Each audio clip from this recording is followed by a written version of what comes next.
United!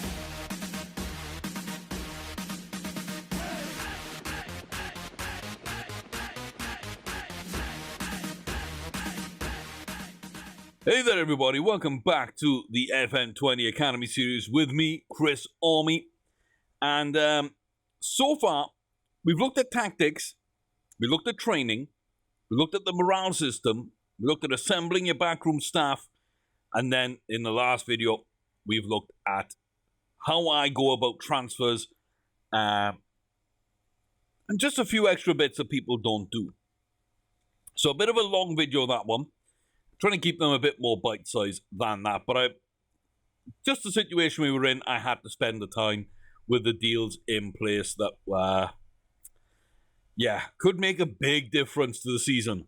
Instead of just being like a good Champions League team, we might actually win the Champions League if I can get a few players in that I didn't think I was going to. So it's worth at least kicking the tires on that, doing the full evaluation, taking my time, like we did, and then we'll put the bids in, we'll discuss contracts, we'll figure out where we're going. So, we got all month. I like to do my business before we even get into the transfer window. That allows me to do everything on the other side of it. So yeah, you can see here, though, this board screen looks pretty good right now. Not too bad at all. So, you can see the way everything is set up. And we got some good stuff going on. We'll break down in a bit more detail here and jump into the performance side of things on each category and see where we are. And we'll also check out the boardroom requests as well as your budget. So, let's start with this screen and work our way along. So now, for me, this is an okay screen. It's nice at a glance to be able to tell kind of where you're failing, where you're succeeding, just bite-sized information. But I don't think it's as useful as the in-depth stuff, and even then, it's not that in-depth. So, Club Vision. Club Vision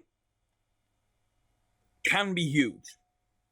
It's what will stop you from getting hired to jobs or will get you fired from jobs quicker than anything else. It's something you can kind of ignore, though, to an extent. So, you might look at this and think, ooh, you've tailored yourself to the club, and not really, no. The only thing I've really done for this was play high tempo. It's the only thing I changed about the way I wanted to play. And that was being more high tempo pressing. So, yeah.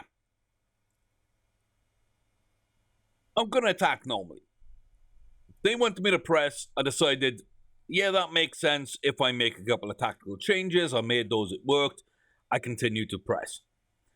Sign players under the age of 21, that's a lot of clubs are going to ask you for that kind of thing, or to promote from your youth team, or not to sign players over 28, or whatever it might be. That's good. That's the way I'm going to build anyway, so I'm good on that. But also, it's not required, it's preferred. I can kind of ignore that if I want to. And I have done.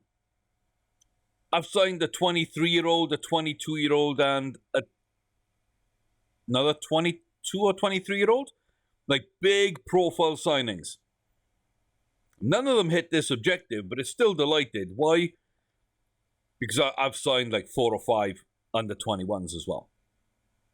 Now, they might not be all first-team players, but we're close enough that the board really like it. Make the most of the set pieces. I haven't set up any set piece routines. I tend to just leave them default. It's an area that you can exploit the match engine. I don't like doing so. I leave them fairly vanilla, basically. I do train set pieces because I want to be good at defending them. And with that also comes being able to deliver them. That's the training we do, deliver set pieces. you don't know that, then you obviously haven't watched video 2 of our series, and I would recommend you go do so. But that's where I hit all those. And play entertaining football, very subjective. If you win every game 3-0, it's pretty much going to be entertaining, so who cares? Ignore that. It's also favoured. It's not really something they care too much about. Meh. Fine. You are going to be judged on it. You are going to be graded on it, but it's not going to get you fired. That's not going to get you fired. That's probably not going to get you fired, set pieces, but, desired, there's, they want to see it. If you continually ignore it and really, if you don't score a set piece in, 6 months, you maybe score 2 every year or something, they're going to probably, they're probably going to have a chat with you, and your job might be on the line. But it's not going to be a big, bad thing. But if I don't press and I don't attack, if I'm not on the front foot the entire game, whether I have the ball or not, they're going to want to know why. I need to do everything else perfect to get away without hitting these objectives. On the same time, work within wage budget, that's fine. I've got a huge wage budget. I inflated it.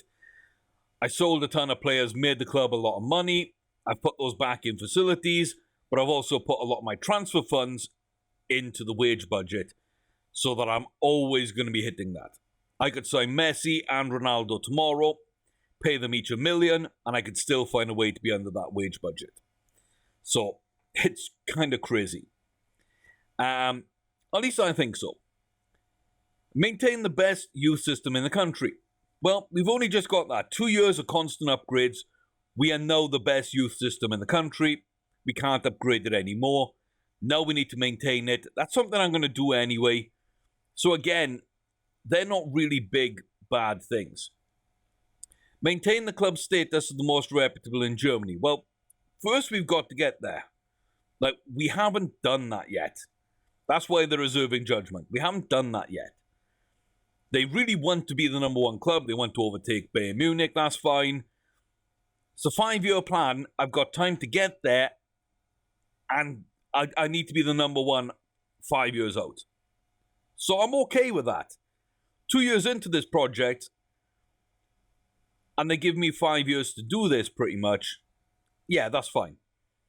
Again, desired, there's something they want to see, but I don't need to rush that. That's going to come with league successes, and if I win the Champions League, which the signing video took so long, trying to get players that might do that, then yeah, that might come on its own as well, without me forcing it.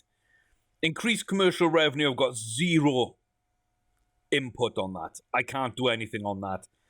Luckily, it's only favoured. Minimum 4-year contracts, first-team players. I'm going to be hit and miss on that one. I'm really going to be hit and miss on that one.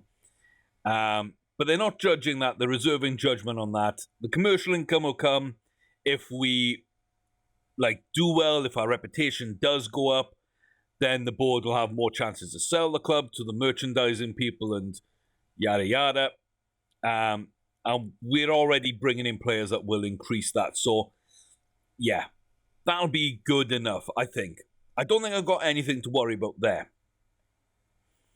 Champions League, reach semi-final. I've not done that. Season 1, we got knocked out in the first knockout round. We did well enough in the groups, though. Last year, we actually went one further and went to the semi-finals. The quarterfinals. We got knocked out by Liverpool, who were rampant. I think that was 5-1 on aggregate over 2 legs. 3-0 and a 2-1 loss. So we lost 2-1 at home. We lost 3-0 at Anfield. We're a far better team now than we were then. We've got a couple of good players who are improved from last season.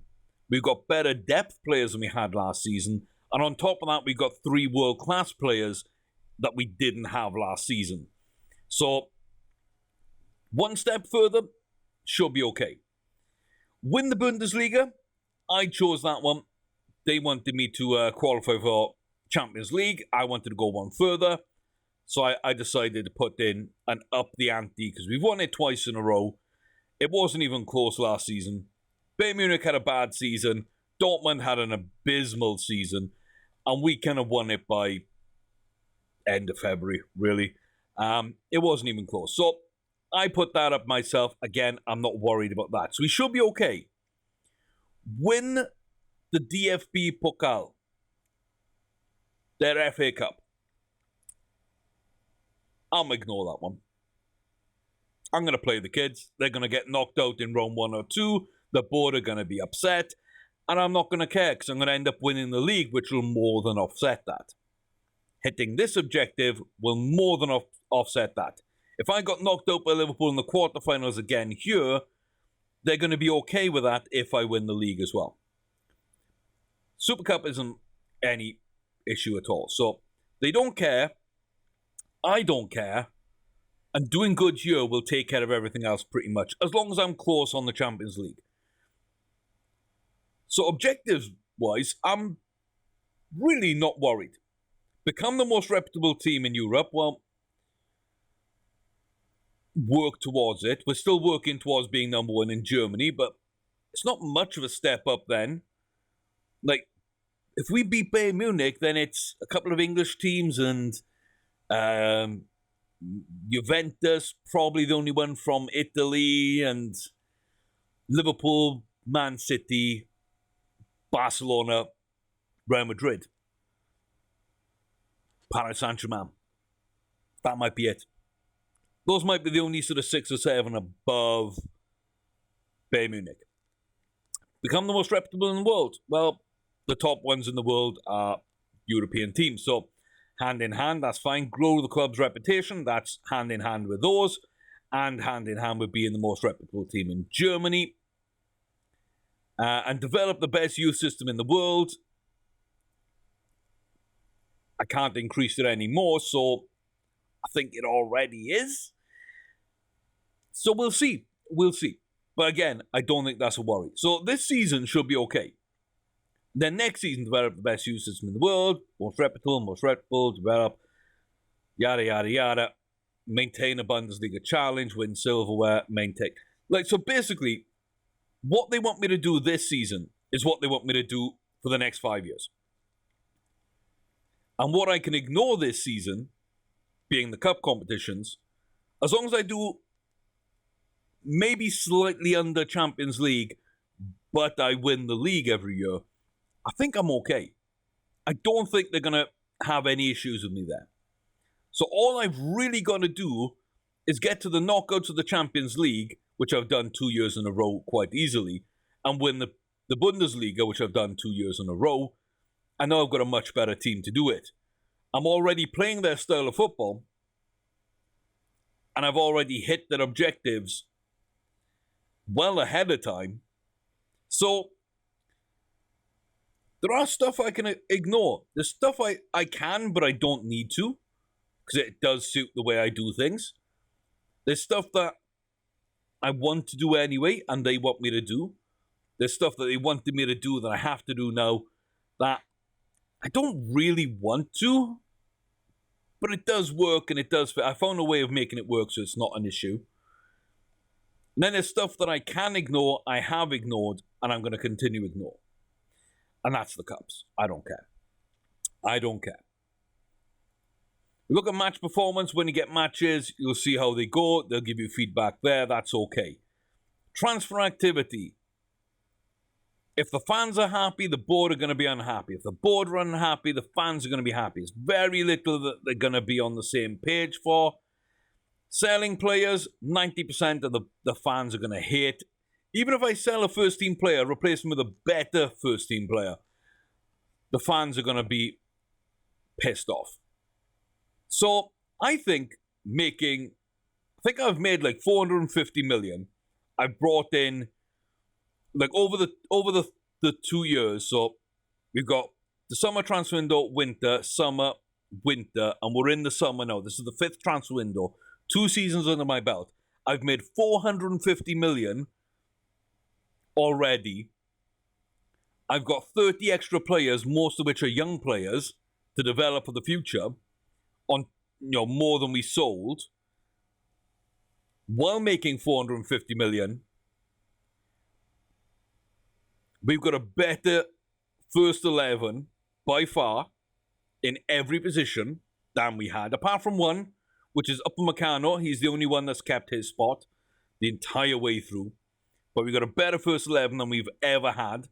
It's just about to become bigger, so we're probably going to lose some of that 450 profit.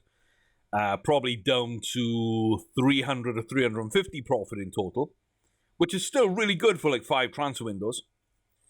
And knowing that another 150 is probably coming at the end of the season to make way for youngsters.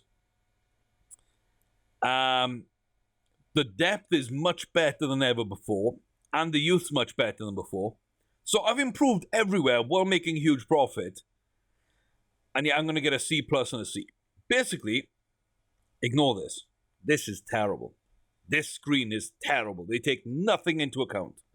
Absolutely nothing into account. Tactics, we're entertaining, we're pressing, we've got good possession numbers, we're really good attacking. They're not going to judge me defending or formation-wise.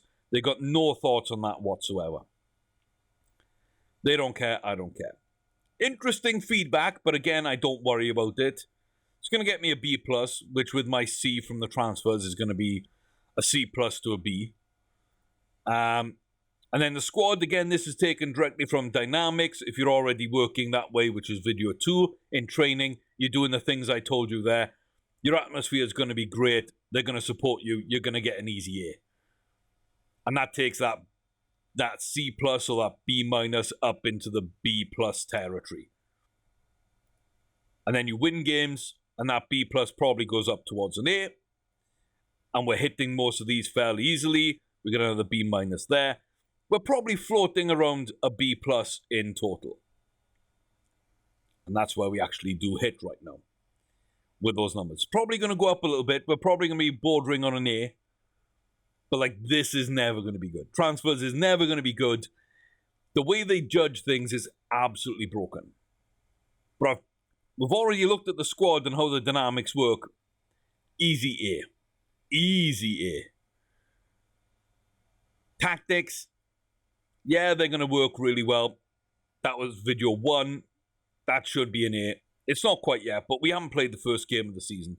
We played 3 preseason games and that's it. So that should be an easy A, that should be an easy A. That's video 2, that's video 1. Transfers we just did, and I'm doing a phenomenal job. None of them think so, I don't care. In real life, I would be lauded around the world for the transfer strategy I've put together. In-game, I'm bang average. Because I sell first-team players so the fans hate me. And I pay people good wages so the board don't like my deals. Basically, that's where we are. That's where we are. And players I don't like or I don't think are going to make it, I sell fairly cheap so the board don't like that. And even though I know they're not going to make it, the fans seem to think they're like future world stars, even though they're 2-star players at best in the future. The fans really think they're promising players, so they hate me selling them. So there's no context to me selling a first-team player for 50 million and buying a better player to replace them within a few days or a week for 20 million. In real life, that would be a phenomenal deal. In this, it's going to average out as the fans hate it, but the board love the sale. And then I paid too much money for the player, and the board recognize that, yeah, he could be something. So, you know, they're going to give you a pass. So you're probably going to end up negative on that trade. Thoroughly unrealistic, this right here. And it messes up your whole confidence thing, which is just absolutely stupid, in my opinion. And, yeah. Not going to go too deep on that. I think we've gone deep enough on that. Positivity, boys. Positivity, girls. Let's not get negative. See, I concerned about the finances in the deal to sell Mustafi. So they thought I sold Mustafi for too cheap. He was at the club until last season. He's a 3-star, 54% recommendation. Wouldn't get into our first team right now at all. I bought him for 20 million. I sold him for 35.5. I got a better, younger German defender in Jonathan Tah to replace him.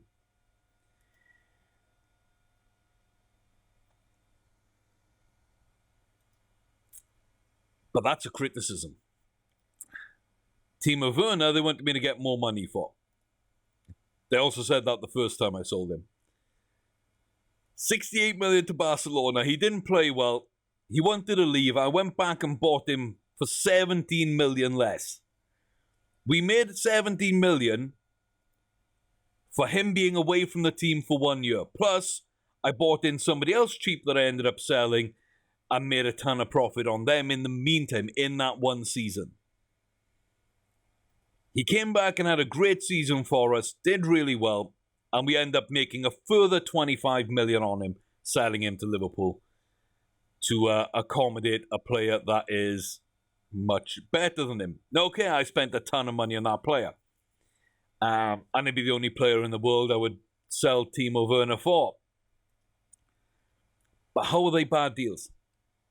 I don't understand that. So don't get too caught up on that side of things. Don't get too caught up in it. You can ignore a lot of it. But, just make sure you see or above and your job's not in danger. And if you're doing what I told you in video 1 and video 2, if you're doing what I told you there about how everything works, if you're understanding what I told you, you're applying that to your games, you got 2 easy A's out of 5. You shouldn't really be in danger there. Only if your team gets relegated when it shouldn't, or you're just losing a bunch of matches. But you shouldn't be in that position if you've got good tactics and you're training them right with a good backroom staff and using my morale tips to keep everybody happy, so you're not going into that morale void which sucks your team abilities right down. Like I say, this is a process. Everything builds on each other. But this should never be an issue, even if the transfer side of things just do not make sense. Really do not make sense. We expanded the stadium. We've signed a new contract. We've got affiliate clubs. We've got more staff. We got updated data facilities and training facilities, youth facilities, scouting range, youth coaching, youth development, youth recruitment, just everything. Most of it's not on there, but like the big ones for me were to expand the stadium and get a new contract. The affiliate clubs we've done well on, and they are basically increasing what we already had.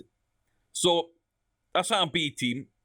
That's an Austrian feeder club for Salzburg, and it also feeds into us in Liefering. Then you do have Salzburg itself, and then you got the New York Red Bulls, about the same or maybe just below that.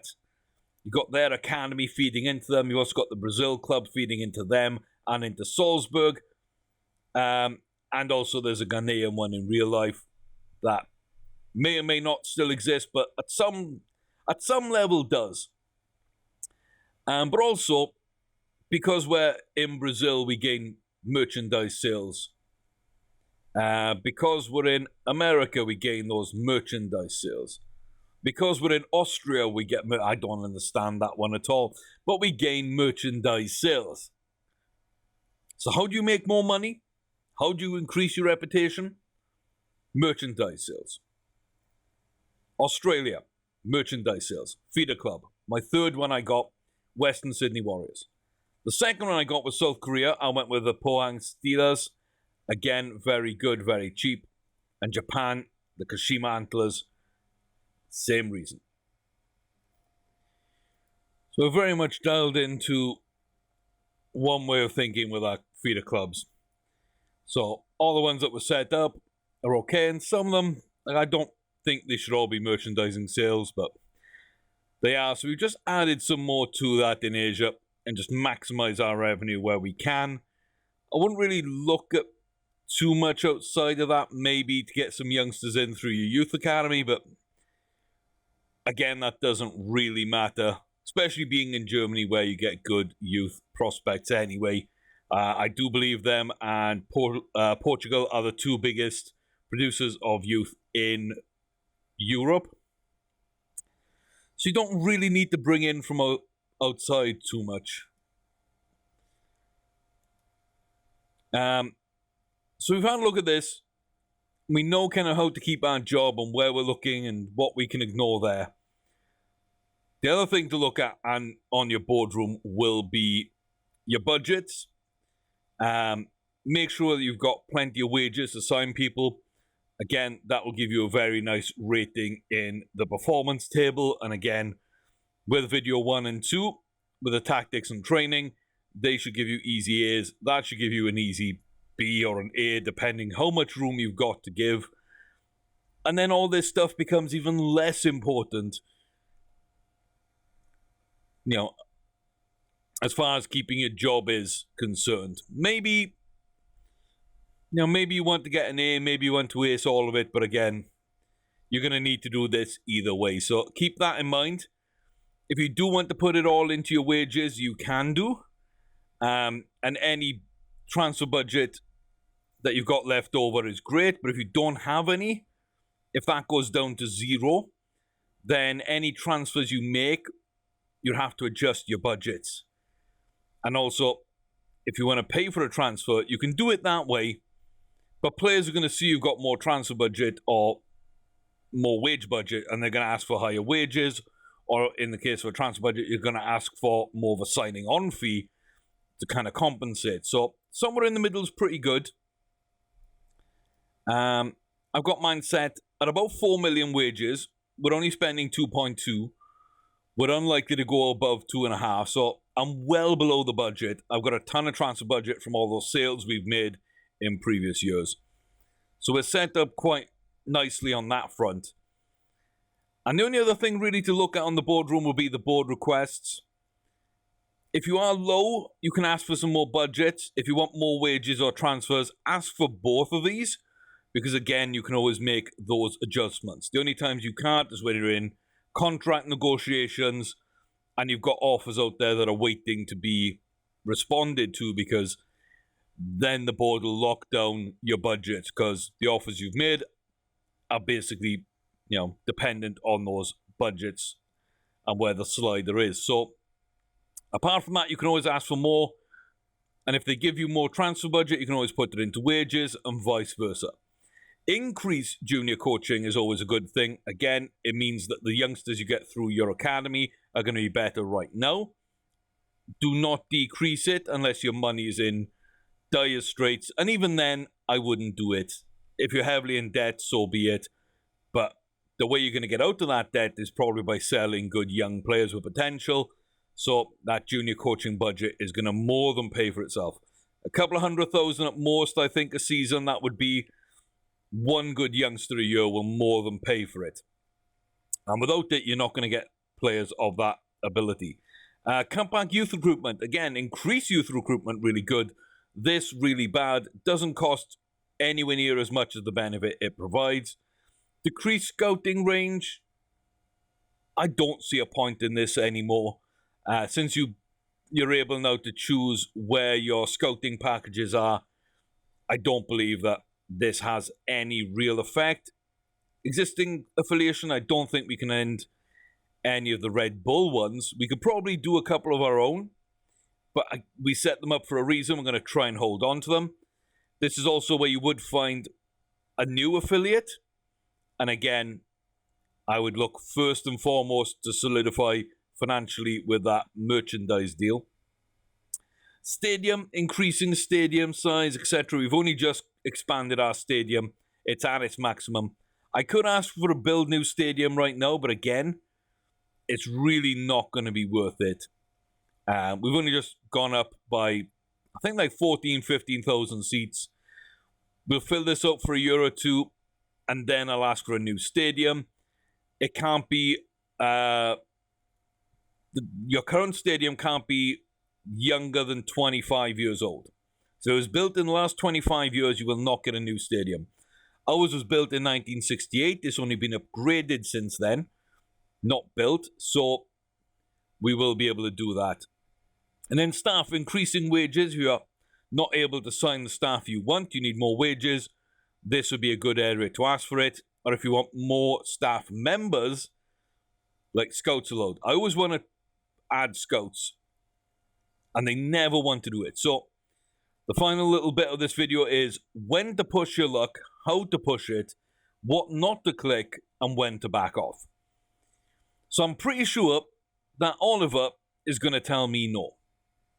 I've asked 3 times in the last 6 months, and he's told me no. I've had coaches, I've had physios, but he will not sign another scout. So you can kind of do what you want here, whatever you think will work. I'm gonna try improving knowledge of other countries, because there are countries we don't know. That makes a logical sense to me. I don't know if the game will actually take that into account or not.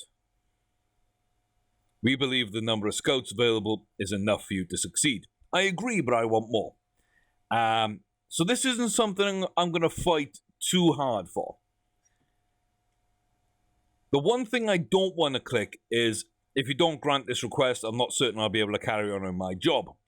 You give your chairman an ultimatum like that, he will be more than happy to fill it one way or the other. More often than not by sacking you. So, yeah. Make sure it's something you're willing to quit over before you say it. It's not something you can back down from. It just doesn't work out that way. Okay, we actually had a crash there. We're back to where we were. But, as I said, this isn't something I'm willing to fight too hard over, since we have already a sizable scouting team. We actually have 24 scouts. I don't blame him for not wanting to give me more. But like I say, unless you're willing to die on that hill, do not give the ultimatum in that second option. It's not worth it. Lack of ambition is very disappointing. That's very conflict heavy. It's not going to do you any favors long term. But you can be very logical about it. If it's not granted, we'll be left behind by our rivals. That's something he's worried about right now. That might be an option. If you really believe in it, but you're not willing to put your job on the line, then I really can't stress how important it is a good way to go. Very real chance of us being left behind if you don't grant that request. Again, he might not think that's true, because we're not being left behind right now. And when you want to back off, I can't pretend I'm not disappointed, but I do understand it's a good way to go out of it before they just shut you down or fire you or any issue. So I'm going to say we're going to be left behind by our rivals. Still refuse. This is really important. It's not going to do any good. And I'm going to back off that. Know when to back off. You still got your extra ones. I've got absolutely nothing I can actually ask for. Can I get more money? Request denied. Yeah, that's the right answer. Well done. Can I get more wages? Sufficient. It's rejected. Yeah, I understand. You can do 3 a day, so I wanted to do the other 2 just anyway. So we didn't get anything new out of that, but it's worth asking every 2 to 4 weeks. Same as when you're praising your players for training, 2 to 4 weeks there is probably a good way of doing it. Praising their conduct every 2 to 4 weeks. Everything's on that kind of thing. So you're not repeating yourself too much where the AI has a problem with it. So that, I think, rounds up pretty well the whole boardroom experience. So you know what you can ignore from what they ask you. You know when to push your luck and when to back off, but always try and get merchandise affiliates and get that youth system up and running.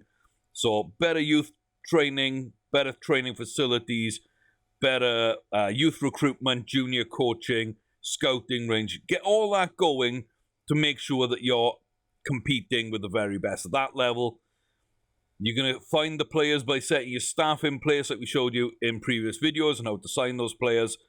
And from then, it's just managing morale, which is back to video 3. Within your system, and using the training, which are the first 2 videos in this series. So 6 parts there, varying lengths, varying importance, but each builds upon the last. And I hope it's given you an idea of what you might be missing out on in the game, where you can kind of try and take a step forward and try and get some more success. So let me know how it goes in the comment section below. As always, let me know if I missed anything, if you think I got anything wrong, or if you want to know about any particular part in more detail. Hit me up on Twitter as well if you don't want to leave a comment, at Chris Orme, and I'll see you guys next time. Till then, take care of yourselves.